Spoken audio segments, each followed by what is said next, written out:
Sometimes people who don't even know God are smart because they take from the principles of the kingdom and they apply it, and it works.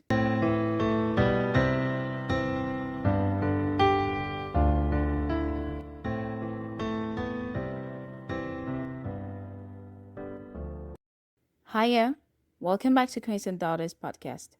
Hope you had a lovely weekend. So, this month we are on the theme having a spirit of excellence at work. And when I say at work, it doesn't necessarily mean your workplace, but really in whatever you find yourself to do. It can be your studies, your job, your business, or your work for the Lord. Last time, we saw the study case of being a student and having a part-time job alongside. You can listen to that after this episode if you missed it. Today, we're going to focus on the workplace, okay?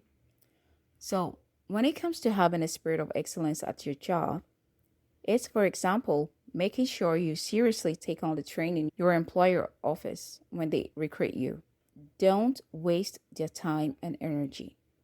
And if they are paying you a full salary of the time you both agreed on your contract, don't be there sneakily leaving 10 minutes before the end of your shift.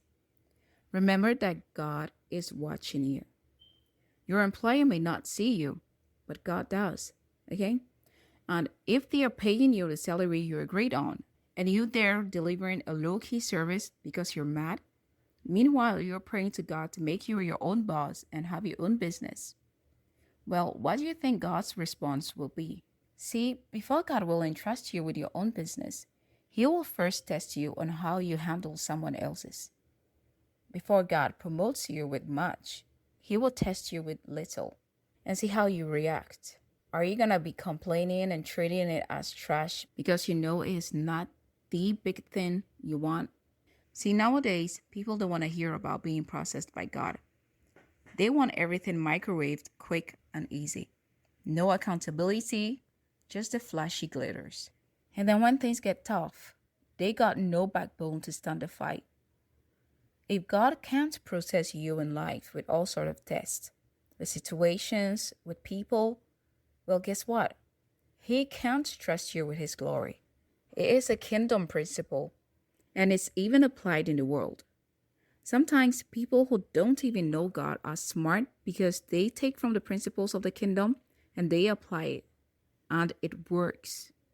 So no matter how our world is full of AI and how much you can get things done fast and furious nowadays, you cannot skip this principle if you want to be entrusted with something valuable, okay? Now, how God processes someone might be totally different from how He processes you. Okay, so don't go out there and start comparing your process to someone else's. Everyone is different. The state of their heart might be different. Their perspective over things might be different. So mind your own business and focus on how God is training you. Okay? Now, let's take another example. Let's say instead of being an employee, you own your own business and you're praying to God to bring you more clients. Meanwhile, the few clients that you have, you don't treat them well. Your services and products are of low quality. And you want God to keep bringing you more and more clients? No, seriously, for real? Now hear this. If God does not have mercy on you and He brings you more clients, it's going to crash your business. That is a fact. Okay? And it's not even a nice sermon or whatnot. It is a fact.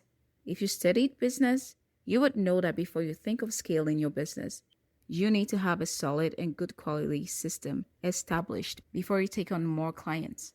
And as a matter of fact, this is not rocket science. Okay, it's just common sense. You don't even need to study business to know this. Remember, the theme for this month is having a spirit of excellence at work. So don't deliver a low-key service and then ask God to bless you big. Get things right. Because sometimes the world is watching you. You claim to be a follower of Christ, and your character and the things you do say otherwise. They'll be the ones to tell you to practice what you preach. Especially this generation nowadays, we don't want your nice speech and all the hype. We look at your life. What does your life and attitude say about you? When I'm recruiting, I care less about what's on the CV. I study the person and what they are saying and what they are not saying to figure out if this person is a good fit for the position. And of course, I test them on the task to see if they can do it. So don't be all caught up preparing a nice CV or a nice website with all the hype, and then when it is time to do the job, it's another story. Okay? Always remember, God is watching. Well, on this note, let's take our Bible quotation for this month. Colossians 3, verse 23. Whatever you do, work at it with all your heart, as working for the Lord, not for human masters.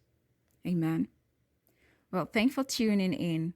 Stay blessed, and I'll see you next time. Bye-bye.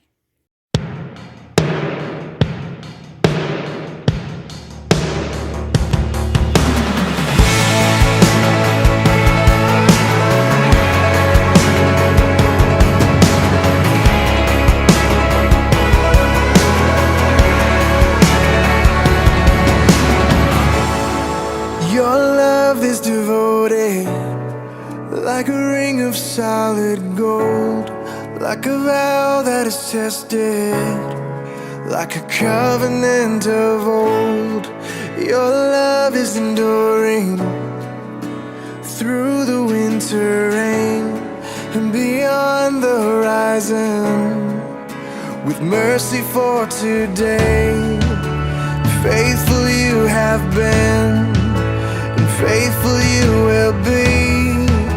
You pledge yourself to me, and it's why I sing. Your praise will ever be on my lips, ever be on my lips. Your praise will ever be on my lips, ever be on my lips.